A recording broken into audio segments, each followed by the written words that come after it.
India दुनिया की सबसे पुरानी सभ्यताओं में से एक, प्रगति की लहरों पर सवार वो देश है जो अपने उज्जवल भविष्य की ओर बढ़ रहा है। इस ग्रोथ को कायम रखने के लिए इंडिया को ऑयल, बहुत सारा ऑयल चाहिए और साथ में चाहिए उसे जल्दी और अच्छे तरीके से रिफाइन करने की क्षमता।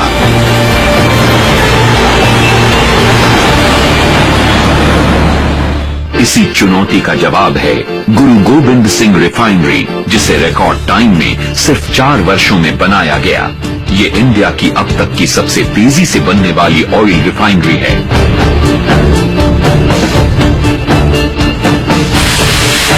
आज किसानों की धरती कहे जाने वाले पंजाब के बीच में एक इंडस्ट्रियल सुपरस्ट्रक्चर दिखाई देता है जो पूरे देश के लोगों के जीवन पर असर डाल रहा है।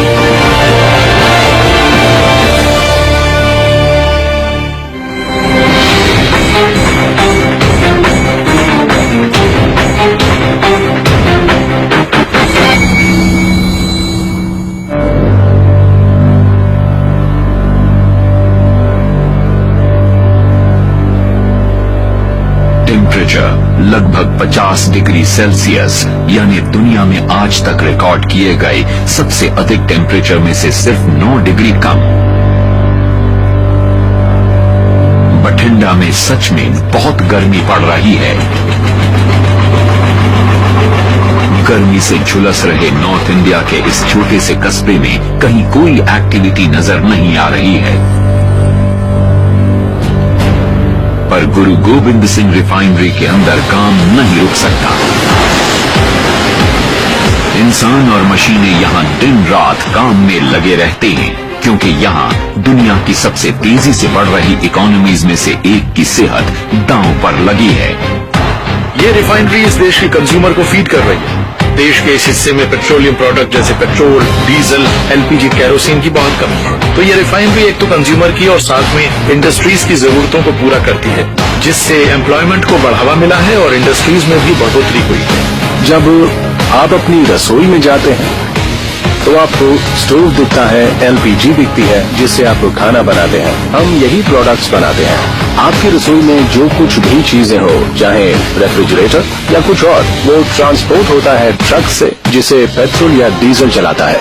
तो आपकी रसोई में जो कुछ भी हो उसका डायरेक्टली या इनडायरेक्टली पेट्रोलियम से कनेक्शन होता है।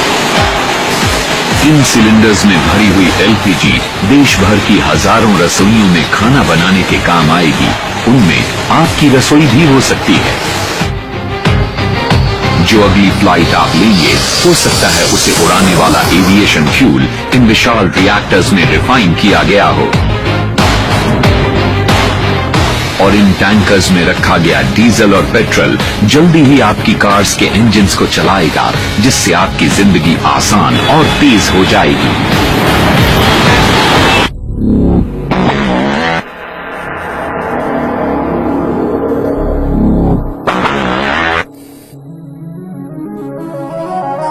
अभी दोपहर का समय है। अगले 12 घंटों में इस मेगा रिफाइनरी में 90,000 बैरल ऑयल को प्रोसेस किया जाएगा। इनका रोज का टारगेट 1,80,000 बैरल क्रूड को रिफाइन करना होता है। उससे ओलंपिक्स के 12 स्विमिंग पूल्स भर सकते हैं। कंक्रीट और स्टील से बना ये विशाल स्ट्रक्चर 2000 एकड़ में, यानी 1100 फुटबॉल के मैदानों के बराबर जगह में बना है। इस मेगा एंटरप्राइज के बनने में 1,15,000 मीट्रिक टन से भी ज्यादा स्ट्रक्चरल स्टील का इस्तेमाल हुआ है, यानी लगभग 15 आईफल टावर्स के वजन के बराबर। जिस टावर से ये लपटें लगातार निकलती रहती हैं, उसकी ऊंचाई कुतुब मीनार से लगभग दुगनी यानी 140 मीटर है। और बात यहीं खत्म नहीं होती है। अगर इस सुपर स्ट्रक्चर में मौजूद पाइप्स को खोलकर एक सीधी लाइन में रखा जाए तो वो 3000 किलोमीटर लंबी होंगी, यानी लगभग इंडिया की नॉर्दर्न टिप से सदर्न टिप जितनी लंबी। ये स्टील और कंक्रीट से बना विशाल स्ट्रक्चर जो कई किलोमीटर दूर से दिखाई देता है, जाहिर है इसको बनाना कोई आसान काम नहीं रहा होगा। सन 2007 हिंदुस्तान पेट्रोलियम कॉरपोरेशन लिमिटेड और मित्तल एनर्जी इन्वेस्टमेंट ने साथ में मिलकर HPCL मित्तल एनर्जी लिमिटेड बनाया ताकि HMEL बैनर के तहत काम शुरू किया जा सके। इसकी चुनौती बहुत बड़ी थी, एक बंजर जमीन के टुकड़े को एक मेगा रिफाइनरी में तब्दील करना। आमतौर पर एक रिफाइनरी को बनाने में 5 साल से ज्यादा का वक्त लगता है, पर HMEL का टारगेट इस सुपर स्ट्रक्चर को 4 साल से कम में तैयार करना है। अगर बन गई तो ये इंडिया की सबसे तेज बनने वाली रिफाइनरी होगी। पर ये काम इतना आसान नहीं है। इन्हें इंफ्रास्ट्रक्चर और ऑर्गेनाइजेशन दोनों को जीरो से तैयार करना होगा और इस काम को 4 साल में करने के लिए पुराने घिसे पिटे तरीके काम में नहीं आएंगे। इंजीनियर्स ने आमतौर पर कंस्ट्रक्शन के लिए इस्तेमाल होने वाली सीरियल अप्रोच की जगह कॉन्करेंट अप्रोच को चुना। कंकरेंट अप्रोच में हम पहले ये सोचते हैं कि हमें कौन से आइटम्स लाने हैं, उसके पैरेलल में इंजीनियरिंग भी चलती रहती है और फिर जब एग्जीक्यूशन की बारी आती है तो दोनों को मिलाया जाता है ताकि फाइनल प्रोडक्ट वो हो जो हम चाहते हैं। तो हमारी यही अप्रोच होती है और इसी को कहते हैं कंकरेंट अप्रोच। रिफाइनरी बनाना घर बनाने जितना सिंपल नहीं होता है। इन पाइप्स और रिएक्टर्स के कॉम्प्लेक्स ताने बाने में से बेहद कंबस्टिबल लिक्विड्स और गैसेस गुजरेंगी। यहाँ एक छोटी सी गलती भी एक बड़े हादसे की वजह बन सकती है। ऐसे विशाल स्ट्रक्चर को बनाते वक्त हर एक चीज पर बहुत बारीकी से ध्यान देना जरूरी होता है। सब पाइप्स और वेसल्स को इंसुलेट किया गया था ताकि स्थिर और सही टेम्परेचर्स को मेंटेन किया जा सके और सभी हाई प्रेशर सिस्टम्स और जॉइंट्स को टॉकिंग और टेंशनिंग के लिए टेस्ट किया गया था ताकि लीकेज की कोई गुंजाइश न रहे। इतने बड़े साइज और मैग्नीट्यूड की रिफाइनरी बनाने के लिए, वो भी सिर्फ 4 साल में, जैसा कि प्लान किया गया था और जिसे एग्जीक्यूट भी किया गया। सबसे बड़ा काम जो हमारे लिए था वो था सही रिसोर्सेज को जुटाना। हमें यहाँ कुछ एक्सट्रीम कंडीशंस में काम करना पड़ा। यहाँ पर लगभग 35,000 एम्प्लॉइज वर्कर्स काम कर रहे थे जिस वक्त काम पूरे पीक पर था। हमें ऐसी वर्कफोर्स क्रिएट करनी थी जो दिन के 24 घंटे काम करे। अगर वो नहीं होता तो हम वो टारगेट अचीव नहीं कर पाते जो हमने सोचा था। पर लेबर और मौसम से निपटना उन चुनौतियों में से सिर्फ एक थी जो इस स्केल और मैग्नीट्यूड के स्ट्रक्चर को बनाते वक्त सामने आती है। ताकि कीमती समय बच सके, रिएक्टर को फोर्ज करने के लिए एक on site pressure vessel and reactor fabrication shop create की गई। पर इनमें से 3 बड़े रिएक्टर्स के लिए स्पेशलाइज्ड फोर्जिंग प्लांट्स की जरूरत थी। वो इंस्टॉलेशन साइट से 1000 किलोमीटर से भी ज्यादा दूर थे और उन्हें बठिंडा तक लेकर आना हद से ज्यादा मुश्किल काम था। ये इंडिया की जो सड़कें है ना, ये इस तरह की नहीं बनी है कि भारी सामान उठा सके। द फ्लाईओवर्स, द ब्रिजेस और रिएक्टर इनके ऊपर से गुजरेंगे ना तो ये टूट जाएंगी। तो हर एक फ्लाईओवर और ब्रिज को क्रॉस करने के लिए हमें बाईपास बनाने पड़े। 1500 किलोमीटर में हमें करीब 60 बाईपासेस बनाने पड़े। तो हर छोटी चीज के लिए प्लान करना पड़ा। कई बार डिवाइडर्स हटाने पड़े, फिर बनाने पड़े और कई बार मोड़ों पर सड़कों को चौड़ा करना पड़ा, रेडियस को बड़ा करना पड़ा ताकि मोड़ कट सके और किसी को दिक्कत ना हो। सारी इलेक्ट्रिक वायर्स को हटाया गया, पोल्स हटाने पड़े, अथॉरिटीज से परमिशन लेनी पड़ी। और नॉर्थ इंडिया में इस इलाके में जुलाई में बड़ी बारिश होती है और इस वजह से हमारे बाईपासेस खराब हो जाते थे। नदियों में पानी भर जाता था और नदियों में पानी भरने की वजह से कई दिन खराब हो जाते थे और इस वजह से हमारे काम में तकरीबन 2-3 महीने का डिले आ जाता था और इससे हमारे शेड्यूल पर बड़ा भारी असर पड़ता था। और कई बार लोगों की बैल्कनीज जो थी उसे तोड़ना पड़ा क्योंकि वो बीच में आ जाती थी, लेकिन हमने उन्हें कॉम्पनसेट किया और तमाम ऐसी छोटी बड़ी चीजों का तालमेल खराब ना हो इसलिए हम लोग हर रोज बिना रुके काम करते हैं। और जब तक आप ये सारी चीजें ठीक तरह से नहीं करेंगे, प्रोजेक्ट डिले होता ही रहेगा। 1 जुलाई 2010 119 दिन सड़क पर बिताने के बाद रिएक्टर्स बठिंडा पहुंचे, अपने शेड्यूल्ड टाइम से 1 दिन पहले।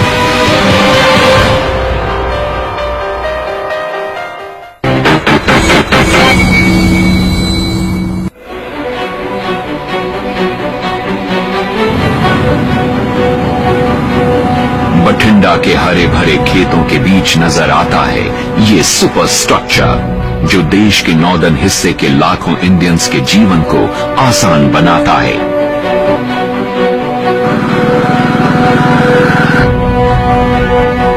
बठिंडा को 1996 में ही नॉर्थ इंडिया में एनर्जी की कमी को पूरा करने के लिए इस मेगा रिफाइनरी की कंस्ट्रक्शन के लिए चुन लिया गया था।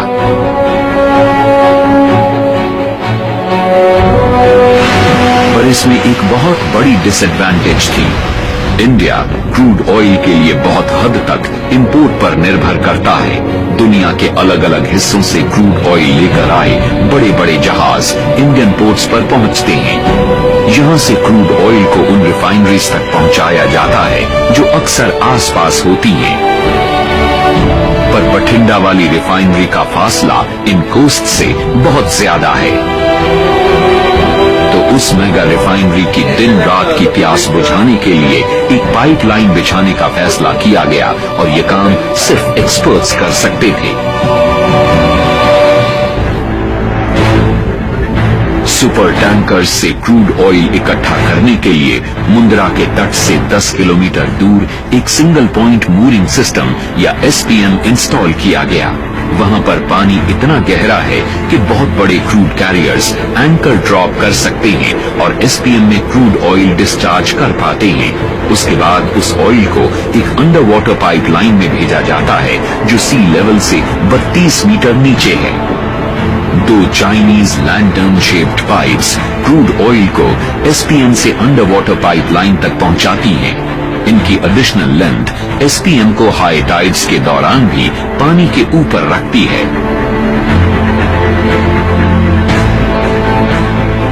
पानी के नीचे मौजूद पाइपलाइन में 10 किलोमीटर का सफर तय करने के बाद क्रूड ऑयल तट पर पहुंचता है। तट से वो पाइपलाइन 7 किलोमीटर का सफर और तय करके क्रूड ऑयल टर्मिनल तक पहुंचती है। क्रूड ऑयल टर्मिनल में दुनिया भर से आया अलग अलग तरह का क्रूड ऑयल कलेक्ट और स्टोर किया जाता है। उसके बाद उसे सिस्टमैटिकली डिस्चार्ज करके बठिंडा की रिफाइनरी में भेज दिया जाता है। स्टोरेज के अलावा क्रूड ऑयल टर्मिनल में ब्लेंडिंग भी की जाती है। क्रूड ऑयल टर्मिनल में बहुत हेवी क्रूड ऑयल को लाइटर क्रूड ऑयल के साथ ब्लेंड किया जाता है। ये बहुत हेवी क्रूड ऑयल अपने ज्यादा सल्फर कंटेंट की वजह से पाइपलाइन को अंदर से खराब कर देता है और इसलिए उसे उस क्रूड ऑयल के साथ ब्लेंड करना जरूरी होता है जिसमें सल्फर का कंटेंट कम होता है। एक बार ब्लेंडिंग हो जाने के बाद क्रूड बठिंडा तक के अपने 1000 से ज्यादा किलोमीटर के सफर के लिए तैयार होता है। इंजीनियर्स ने 1017 किलोमीटर की दूरी तय करने वाली इंडिया की सबसे लंबी अंडरग्राउंड पाइपलाइन बिछाई। वो 4 राज्यों से होकर गुजरती है ताकि बठिंडा की रिफाइनरी तक बिना किसी दिक्कत के ऑयल सप्लाई किया जा सके। गुजरात के मुंद्रा और राजस्थान के धनसा में 2 हेवी पंपिंग स्टेशंस हैं जो प्रेशर को मेंटेन रखते हैं ताकि पाइपलाइन के जरिए बठिंडा तक पहुंचने वाले क्रूड ऑयल के फ्लो में किसी तरह की कमी न आए। पर इस अंडरग्राउंड पाइपलाइन को बिछाने का काम भी अपने साथ कई चुनौतियां लेकर आया। इस तरह की अंडरग्राउंड पाइपलाइन बिछाना कभी भी आसान नहीं होता है। हमें इसमें बहुत सी प्रॉब्लम्स आती हैं, जैसे कि मार्शी लैंड्स में हमारे पास जगह लिमिटेड थी और दूसरी प्रॉब्लम हमारे सामने तब आई जब हम नदियों को पार कर रहे थे। बीच में कुछ नदियां थी जैसे नर्मदा और सुजलम सुफलम। क्रूड ऑयल के बठिंडा पहुंचने के बाद उसे 400 डिग्री सेल्सियस के मिनिमम टेम्परेचर पर क्रूड डिस्टिलेशन यूनिट के अंदर डाल दिया जाता है। ये रिफाइनिंग प्रोसेस का पहला स्टेप होता है। बॉइलिंग पॉइंट के बढ़ जाने के बाद अलग अलग टेम्परेचर्स पर अलग अलग वेपर्स बाहर निकलते हैं जिन्हें फिर केमिकली ट्रीट किया जाता है ताकि फिनिश्ड प्रोडक्ट्स उपलब्ध हो सकें।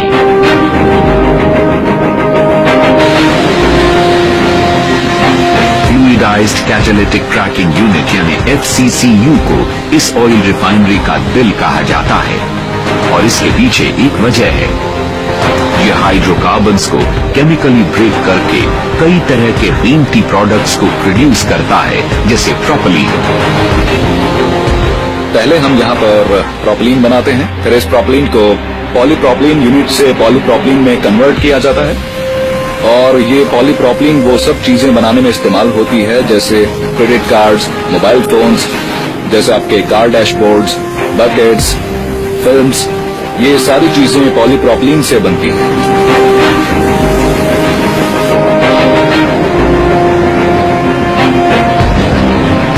दिन हो या रात, ये वर्कर्स और मशीन्स इस बात का पूरा ध्यान रखते हैं कि इस सुपरस्ट्रक्चर से वो प्रोडक्ट्स बाहर निकलते रहें जिन पे हमारी दुनिया चलती है।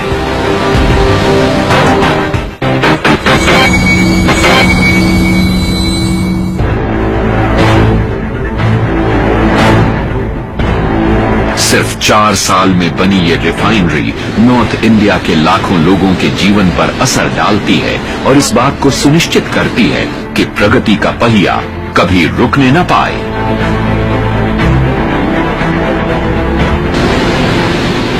ऐसे वोलेटाइल सब्सटेंसेस के साथ काम करते हुए किसी भी अनहोनी के लिए तैयार रहना जरूरी होता है।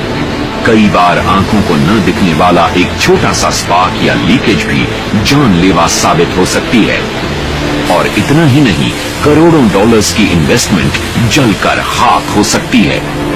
गैसोलीन जब 400 डिग्री पर वेपर बन जाता है तो खतरनाक हो जाता है, लेकिन हम लोग और हमारे इक्विपमेंट इस तरह से डिजाइन्ड और ट्रेन्ड है कि हम इन चीजों को सेफली हैंडल कर सकते हैं। और अगर फिर भी कोई प्रॉब्लम होती है, हर किसी को ट्रेनिंग दी जाती है कि इमरजेंसी में किस तरह रिएक्ट किया जाए। एक बेहतरीन सेफ्टी सिस्टम इस बात का पूरा ध्यान रखता है कि कहीं कोई लीक्स या स्पार्क्स न हो। इसलिए इंजीनियर्स हमेशा सतर्क रहते हैं। पाइपलाइन में प्रेशर में आई कोई भी कमी मॉनिटर पर नजर आ जाती है। लीकेज की संभावना वाली किसी भी जगह को फौरन ढूंढकर एक क्विक रिस्पांस टीम को उसे ठीक करने के लिए भेज दिया जाता है। हम यहाँ पर एक हाई रिस्क इंडस्ट्री चलाते हैं, ये जानते हुए हमें अपने लोगों और इक्विपमेंट को प्रोटेक्ट करने के लिए तैयार रहना पड़ता है। यहाँ पर करोड़ों डॉलर के इक्विपमेंट लगे हुए हैं। यहाँ पर ऐसे सिस्टम्स हैं जिनसे हम कोई भी प्रॉब्लम होने पर रिएक्ट कर सकते हैं, चाहे फिर वो कैसी भी सिचुएशन क्यों ना हो। हमारे पास अलार्म्स हैं जिनसे फायर स्टेशन तक खबर पहुंच जाती है और हम सिर्फ 3 मिनट में रिफाइनरी की किसी भी लोकेशन पर रिस्पॉन्ड कर सकते हैं। फिर चाहे कैसी भी सिचुएशन आ जाए, हम उसके लिए हमेशा तैयार हैं। इन पाइप्स और रिएक्टर्स में आने वाला काला गाढ़ा liquid naphthalene, jet fuel, kerosene और डीजल जैसी चीजों में बदल जाता है जिन पे हमारी दुनिया चलती है। एक बैच के रिफाइन हो जाने के बाद अलग अलग प्रोडक्ट्स के सैंपल को टेस्टिंग के लिए लेबोरेटरी में भेजा जाता है ताकि सुनिश्चित हो सके कि उनकी प्रॉपर्टीज बरकरार हैं और वो इस्तेमाल के लिए सही हैं। ये लेबोरेटरी की जिम्मेदारी होती है कि इस रिफाइनरी से निकल रही हर एक ड्रॉप स्पेसिफिकेशंस के हिसाब से हो और हम इस बात का पूरा ध्यान रखते हैं कि वो प्रोडक्ट हर स्टेज पर अपनी स्पेसिफिकेशंस के मुताबिक हो। क्रूड ऑयल को रिफाइन करने के अलावा ये सुपरस्ट्रक्चर अपने प्रोडक्ट्स को स्टोर, पैक और ट्रांसपोर्ट भी करता है। इन टैंक्स में डीजल और पेट्रोल है और जल्दी ही इसे हमारे जीवन को चलाने के लिए रूट, रेल और पाइपलाइन से सिस्टमैटिकली डिस्पैच किया जाएगा।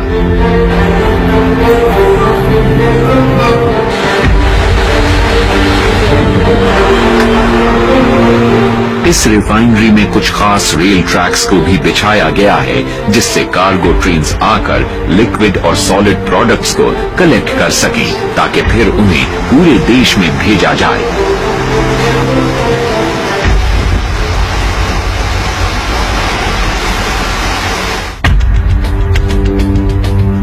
इतना ही नहीं, इस रिफाइनरी को चलाने के लिए 165 मेगावाट का एक कैप्टिव पावर प्लांट यहाँ बनाया गया है ताकि इसे बाहर के पावर सोर्सेस पर निर्भर न रहना पड़े।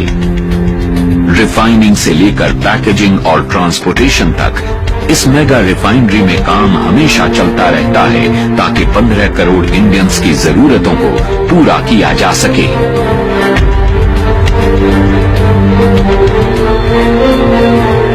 सूरज के ढलने के बाद ये रिफाइनरी एक मेट्रोपोलिस की तरह जगमगा उठती है और ये नजारा सच में देखने लायक होता है। सिर्फ 4 साल में बनी गुरु गोबिंद सिंह रिफाइनरी इंडिया की आज तक की सबसे जल्दी बनने वाली रिफाइनरी है।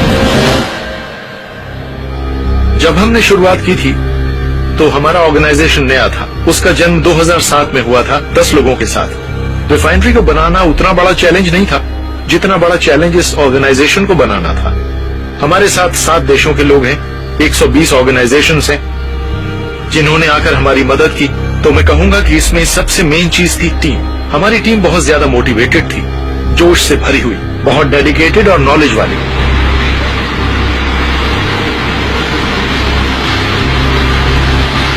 और अब ये सुपर स्ट्रक्चर एक कदम आगे जाने वाला है। ये अपनी प्रोडक्शन कैपेसिटी को और बढ़ाने वाला है ताकि देश की ऊर्जा की जरूरतों को पूरा किया जा सके।